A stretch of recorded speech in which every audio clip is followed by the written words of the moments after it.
अजन्मे का प्राकट्य दिवस। अजन्मे की जब इच्छा होती है वे जन्म धारण करते हैं। और भगवान श्री कृष्ण कहाँ जन्म लेते हैं? कारागार में। माता पिता दोनों बंदी, हथकड़ी बेड़ी। और कृष्ण जैसे ही पधारते हैं वे बंधन मुक्त हो जाते हैं। श्री कृष्ण के कहे अनुसार वसुदेव जी उन्हें गोकुल में नंद बाबा के पास छोड़ आते हैं। और छोड़कर जैसे ही आते हैं कारागार में, हथकड़ी बेड़ी स्वतः ही लग जाती है। क्या अर्थ हुआ? जैसे ही भगवान का सामीप्य सानिध्य मिला, व्यक्ति बंधन मुक्त हो जाता है और सानिध्य छूटा नहीं कि वापस बंधन में। श्री कृष्ण प्रत्येक परिस्थिति में आनंद खोज लेते हैं, और जो आनंद ना खोजे वह आनंद कंद कैसा? वह स्वयं ही आनंद में नहीं है, वरन इस चराचर जगत को भी अपनी वेणुनाद से, मोहिनी स्वर लहरियों से आनंद दे रहे हैं, मुग्ध कर रहे हैं, सम्मोहित कर रहे हैं। वे आनंद घन हैं, आनंद का, प्रेम का घनीभूत स्रोत। जिसके पास जो होता है वह वही तो बांट सकता है। यही कारण है कि श्री कृष्ण आनंद के अतिरिक्त कुछ बांट भी नहीं सकते। उनके प्रत्येक कार्य का आरंभ, मध्य और अंत भी आनंदमय है। मैया यशोदा नंद बाबा के साथ हैं तो उनकी लीलाओं का आनंद स्वयं भी ले रहे हैं और बाल लीलाओं का आनंद उन्हें भी दे रहे हैं। दाऊ भैया से तो विशेष संबंध है।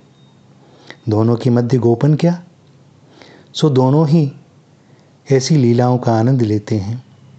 माखन चोरी की लीला हो या ग्वाल बालों के साथ खेल, हर परिस्थिति में आनंद ही लेना, आनंद ही नहीं देना। यहाँ तक कि वह असुरों के संहार में भी आनंद खोज लेते हैं। जब भी नेत्र बंद कर हम श्री कृष्ण की छवि की कल्पना करेंगे, उन्हें सदैव मुस्कुराता हुआ ही पाएंगे। जितनी विपरीत बातें हमें श्री कृष्ण की लीलाओं में दिखाई देती हैं, वह कहीं संभव ही नहीं, हो भी नहीं सकती। अनंतानंत ब्रह्मांड नायक, अतुलनीय वैश्वशाली ब्रज में गायों के पीछे नंगे पांव चल रहे हैं, वह भी बाल्यावस्था में। जिनके भौहों के तिरछे होने मात्र से अनंतानंत ब्रह्मांड नष्ट हो जाते हों, मैया यशोदा उनके पीछे छड़ी लेकर भाग रही है और वे दौड़ रहे हैं आगे आगे, भय से कांपते हुए। जिसे कोई बांध नहीं सकता, मैया उसे बांध देती है, क्योंकि मैया की सामर्थ्य है उसका अपने लाला के प्रति प्रेम, और प्रेम ही मेरे ठाकुर को बांध सकता है। हम कहते हैं कि वह चोर है, पहले यह जाने कि चोर होता कौन है। जो दूसरे की वस्तु चुरावे वह चोर। कन्हैया किसकी वस्तु चुरावे? कौन सी वस्तु है जो उसकी नहीं है? कौन सा जीव है जो उसका नहीं है? वो कौन है जिसकी यह कामना नहीं है कि कन्हैया मेरा भी कुछ चुरावे? गोपियों का ही तो प्रेम है जो उसे माखन और चित्त चुराने को विवश कर सकता है। श्री कृष्ण किसके नहीं हैं? देवों के, मनुष्यों के या असुरों के? सभी उनके हैं, और सभी के भावानुसार ही वह उनका कल्याण करते हैं।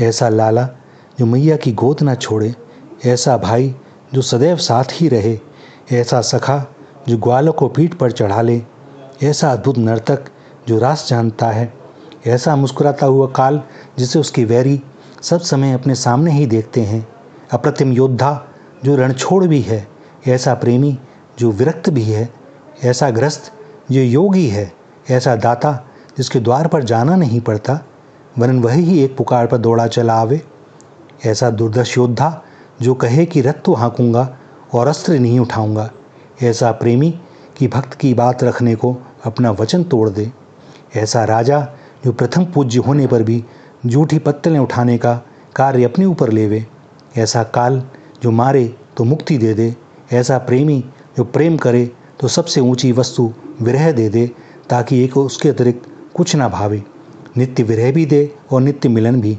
अपनी स्मृति करा दे और आत्मविस्मृति भी। जो डिंडिम घोष करके कहे कि सब धर्मों को छोड़कर तू मेरी शरण में आ जा, मैं तुझे सब पापों से मुक्त कर दूंगा। क्या हम तैयार हैं अपने पापों से मुक्ति के लिए, आनंद के लिए, प्राण प्रीतम से मिलन के लिए? प्रीतम प्रतीक्षा में हैं, उत्तर तो देना ही होगा। आज, अभी, कल, अगले जन्म में, किसी अन्य योनि में, 84 में भटकते हुए?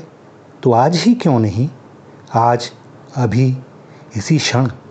हाँ सांवरे, मैं उपस्थित हूँ अपने पापों से मुक्त होने के लिए, मैं से मुक्त होकर तू होने के लिए, अपने प्राण प्रीतम के गाढ़ालिंगन के लिए, अश्रु जल से तुम्हारे चरण पखारने के लिए। मेरी क्षमता नहीं कि तुम तक आ पाऊँ, तुम ही आ जाओ हे नाथ, अपना लो मुझे, अपना लो ना। श्री राधा, श्री राधा, श्री राधा।